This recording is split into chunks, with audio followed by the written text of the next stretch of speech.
Very good morning. आज के इस वीडियो में मैं आपके साथ डिस्कस कर रहा हूँ बीएससी फिफ्थ सेमेस्टर के लिए एक सैम्पल पेपर या टेस्ट पेपर आप इसे कह सकते हैं। इस वाले टेस्ट पेपर में मैंने 35 MCQ सेलेक्ट कर रखे हैं पूरे सिलेबस को कवर करते हुए। उसमें से मैंने जो दो सबसे बड़ी यूनिट है आपके पास ऑप्टिकल मेथड, जिसमें यूवी, आईआर और फ्लेम है, वहाँ से 10 क्वेश्चन सेलेक्ट किए हैं। और आपका जो क्रोमेटोग्राफी और सेपरेशन वाली यूनिट है वहाँ से भी मैंने 10 क्वेश्चन सेलेक्ट किए हैं।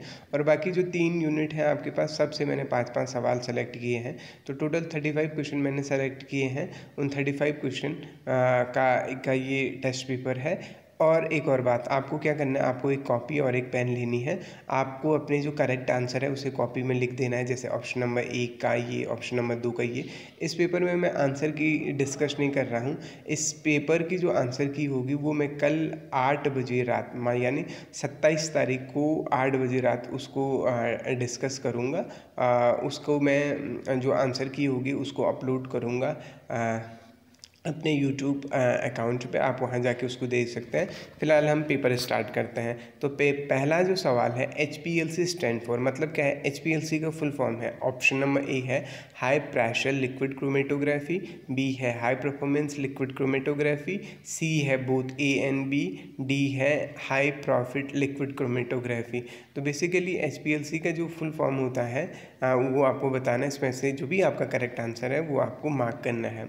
क्वेश्चन नंबर 2 है gas chromatography is use for separation of compound that can. Gas chromatography का इस्तेमाल किस तरीके कंपाउंड के सेपरेशन के लिए किया जाता है।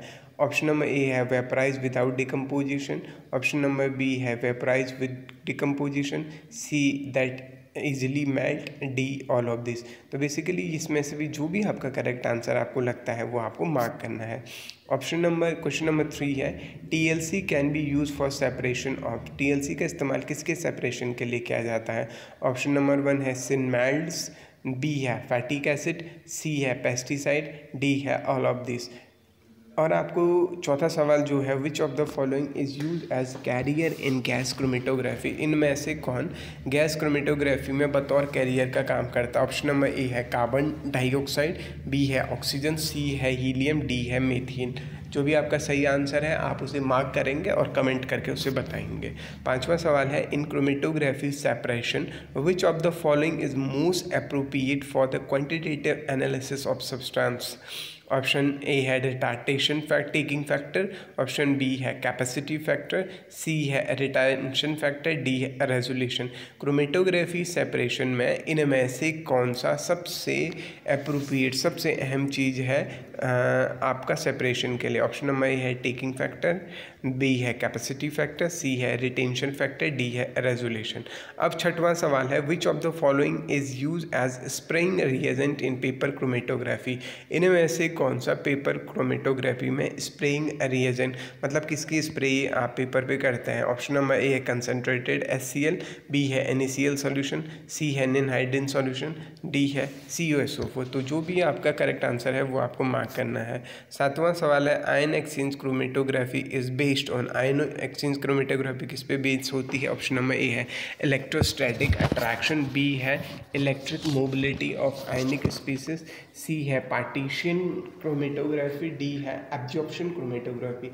आयन एक्सचेंज क्रोमेटोग्राफी किस पे बेस होती है। ऑप्शन नंबर ए हो गया इलेक्ट्रोस्टैटिक अट्रैक्शन, बी है electric mobility of ionic species, C है पार्टीशन क्रोमेटोग्राफी, डी है एब्जॉर्प्शन क्रोमेटोग्राफी। आठवां जो सवाल है in thin layer chromatography the stationary is phase is made of dash dash and the mobile phase is made of dash dash. तो जो भी आपको ऑप्शन नंबर ए है सॉलिड सॉलिड, बी है लिक्विड लिक्विड, सी है liquid gas, D है solid gas. तो thin layer chromatography में स्टेशनरी जो फेज होता है वो किससे क्या होता है जो भी आपको लगता है, और मोबाइल फेज क्या होता है। ऑप्शन आपको दे रखे हैं वो आपको करेक्ट आंसर बताना है। नौवां सवाल है in which type of chromatography the stationary phase is had in a narrow tube and mobile phase is force through under pressure. इसमें से किस तरीके की क्रोमेटोग्राफी में जो स्टेशनरी फेज होता है उसको नैरो ट्यूब में रखते हैं, और जो आपका मोबाइल फेज होता है उसको आप क्या करते हैं एक प्रेशर के थ्रू अंडर करते हैं। तो ऑप्शन ए है कॉलम, बी है पेपर, सी है लिक्विड, डी है गैस। ऑप्शन नंबर ए है कॉलम क्रोमेटोग्राफी, बी है paper chromatography, C liquid chromatography, D है गैस क्रोमेटोग्राफी। 10वां सवाल है size exclusion chromatography solute molecule are separation based on, मतलब जो साइज एक्सक्लूजन जो प्रिंसिपल क्रोमेटोग्राफी होता है उसमें सेपरेशन किस पे आधारित होता है। ऑप्शन नंबर ए है साइज, बी है कंपोजिशन, सी है मॉलिक्यूलर मास, डी है मॉलिक्यूलर फॉर्मूला। जो भी आपको करेक्ट लगता है वो आपको बताना है। 11वां सवाल है type of potentiometric titration which is use to determine mixer of metal ion in a given solution. किसी सॉल्यूशन में मिक्सर ऑफ आयंस आपको अगर पता करना है तो किस तरीके की ये पोटेंशियोमेट्रिक टाइट्रेशन का आप इस्तेमाल करेंगे। ऑप्शन ए है एसिड बेस, बी है कॉम्प्लेक्सोमेट्रिक, सी है प्रेसिपिटेशन, डी है रेडॉक्स। ऑप्शन नंबर सवाल नंबर 12 है कैनुमल इलेक्ट्रोड इज। ऑप्शन नंबर 1 है Hg/AgCl2, बी Ag/AgCl2, सी है Hd/Pd, डी है नन ऑफ दिस। तो इनमें से कौन सा कैनुमल इलेक्ट्रोड है वो आपको बताना है। ठीक है जी। 13वां सवाल है इन pH metric electrode that are insensitive to pH of the solution। pH metric में कौन सा इलेक्ट्रोड ऐसा होता है जो pH के लिए इनसेंसिटिव होता है। ऑप्शन नंबर ए है रेफरेंस इलेक्ट्रोड, बी है इंडिकेटर इलेक्ट्रोड, सी है बोथ ऑफ दिस, डी है नन ऑफ दिस। 14वां सवाल है in conductometric titration graph is plotted between volume added and dash dash. तो कंडक्टोमेट्रिक टाइट्रेशन में ग्राफ किसके बीच खींचा जाता है, वॉल्यूम एडेड और। ऑप्शन नंबर ए है रेजिस्टेंस, बी है पोटेंशियल, सी है कंडक्टिविटी, डी है नन ऑफ द अबव। ठीक है जी। अब आते हैं 15वां सवाल पे। Relationship between pH and pK is given by Henderson हेंड्स-ब्लैक इक्वेशन। ऑप्शन नंबर ए वॉल्टॉप इक्वेशन, ऑप्शन नंबर बी कैलेप्रियन equation, option number C D है ऑल ऑफ दिस। तो pH और pK का वैल्यू का रिलेशन किससे दिया जाता है, ये 4 ऑप्शन है, आपको उनमें से करेक्ट आंसर बताना है। 16वां सवाल है in thermogravimetric analysis the sample is heated in a given environment at control rate. मतलब TGA में सैंपल को किसके एनवायरनमेंट में हीट करता है। ऑप्शन नंबर ए है एयर H2 हीलियम, बी है N2CO2, सी है AR आर्गन, डी है ऑल ऑफ दिस। तो जो भी करेक्ट आंसर है वो आपको मार्क करना है। 17वां सवाल है which of the following are observe in TGA curve of CaC2O4 मतलब कैल्शियम मोनोऑक्सलेट के कर्व में आपको क्या क्या दिखाई देता है।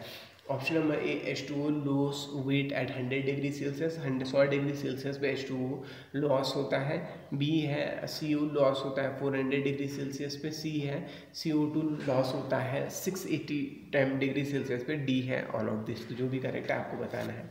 18वां सवाल है generally heating rate dash dash पर minute is usually recommended for a reliable and reproduction of TGA।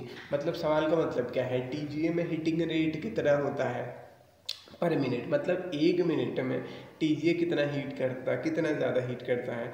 Option number A है 3.5 डिग्री सेल्सियस, बी है 0.5 डिग्री सेल्सियस, सी है 1.5 डिग्री सेल्सियस, डी है 2.5 डिग्री सेल्सियस। आपका जो भी करेक्ट आंसर है वो आपको बताना है। 19वां सवाल है application of TGA। Option number A है डिटर्मिनेशन ऑफ कंपोजिशन, किसी भी चीज़ का कंपोजिशन को डिटरमाइन करने के लिए,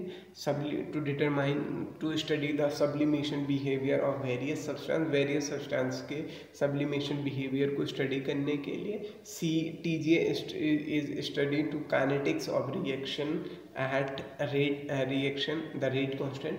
TGA से आप रेट कांस्टेंट निकाल सकते हैं, डी ऑल ऑफ दिस। तो बेसिकली एप्लीकेशन क्या है TGA के वो आपको बताना। 20वां सवाल है thermal method in which graph is plotted between change in mass and enthalpy. मतलब इनमें से कौन सा थर्मल मेथड है जिसमें मास चेंज और एंथैल्पी के बीच ग्राफ खींचा जाता है। ऑप्शन नंबर 1 है TGA, ऑप्शन नंबर बी है DSC, ऑप्शन नंबर सी है DTA, डी है आपका ऑल ऑफ दिस। हाँ, 21वां सवाल है हाईएस्ट एनर्जी अमंग फॉलोइंग, सबसे ज़्यादा एनर्जी किसकी होगी। Option number 1 green, option number 2 है रेड, ऑप्शन नंबर सी है ब्लू, डी है वॉयलेट। मतलब इन कलर में से किस कलर की आपकी एनर्जी सबसे ज़्यादा होगी। 22वां सवाल है UV visual spectroscopy is also called. Option number A electronic spectroscopy, B है मॉलिकुलर स्पेक्ट्रोस्कोपी, सी है वाइब्रेशनल स्पेक्ट्रोस्कोपी, डी है रोटेशनल स्पेक्ट्रोस्कोपी। तो जो भी आपको लगता है आपको मार्क करना है। 23वां सवाल है according to the Beer's law absorption depend on. Option number 1 है कंसंट्रेशन, ऑप्शन नंबर बी है पाथ लेंथ, सी है बोथ ऑफ दिस, डी है नन ऑफ दिस। तो बीएल लिम्बार्ड लॉ के अनुसार आपका एब्जॉर्बेंस किस पे डिपेंड करता है। ऑप्शन नंबर ए है कंसंट्रेशन, बी है path length, C both of this, D है नन ऑफ दिस। 24वां सवाल है sigma to sigma transition occur in. Option number A alcohol, B है एमाइड, सी है एल्केन, डी है ऑल ऑफ दिस। तो जो भी आपको लगता है वो आपको मानना है। तो सिग्मा से सिग्मा स्टार ट्रांजिशन किस में होता है, अल्कोहल में, एमाइड में, या एल्केन में, या इन सभी में। 25वां सवाल है highest IR frequency for. Option number A है एल्केन, ऑप्शन नंबर बी है एल्कीन, ऑप्शन नंबर सी है अल्काइन, डी है ऑल ऑफ इक्वल। इनमें से किसकी आईआर फ्रिक्वेंसी हाईएस्ट होगी।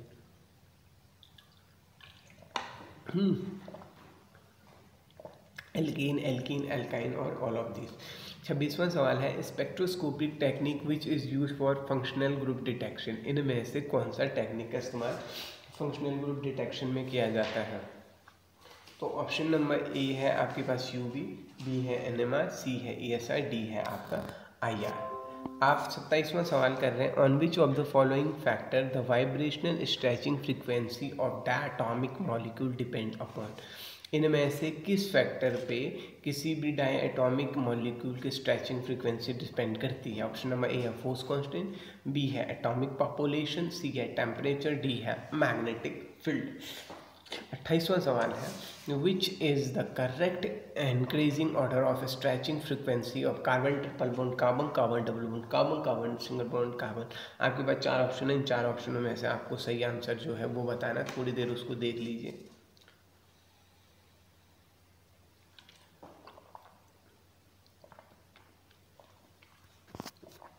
29वां सवाल है the frequency of vibration of bond of is function of which factor. मतलब जो फ्रीक्वेंसी ऑफ वाइब्रेशन होती है वो किसका फंक्शन होती है। ऑप्शन नंबर ए है force constant of the bond, B है mass of individual of atom, C है force constant and mass of atom, D है बॉन्ड एटम। मतलब जो फ्रीक्वेंसी होती है वो किसका फैक्टर होती है, फोर्स कांस्टेंट का, मास ऑफ एटम का, या दोनों का, या बॉन्ड ऑर्डर का। जो भी करेक्ट आपको लगता है बताइए। 23वां सवाल है which is relationship between restoring force F and displacement Q in Hooke law. Option number A F is equal to minus K Q, B है F is equal to K Q, C है F is equal to K Q square, D है F is equal to minus K Q square. इसमें से जो भी आपको लगता है वो आपको बताना है। अब है 31वां सवाल a T test I is a significance test to assess. मतलब टी टेस्ट जो है उससे क्या निकलता है। Option one the mean of two individual group, option number A, option number B है median of two individual group dependent group, C है mode of two dependent variable, C है standard deviation of 3 independent variable, C है investment of high D है। तो इसमें से जो भी आपको लगता है वो बताना है आपको। 32वां सवाल है an instrument with high precision implies. अगर किसी इंस्ट्रूमेंट का हाई प्रिसिशन है इसका मतलब क्या है, हाई एक्यूरेसी, बी है लो एक्यूरेसी, सी है does not imply anything about measurement of accuracy, and D है आपका और नन ऑफ दिस। ठीक है जी। हाई एक्यूरेसी, अगर कोई इंस्ट्रूमेंट हाईली प्रिसाइज होगा इसका मतलब उस इंस्ट्रूमेंट की हाई एक्यूरेसी है, लो एक्यूरेसी है, does not imply anything about measurement है, या नन ऑफ दिस है।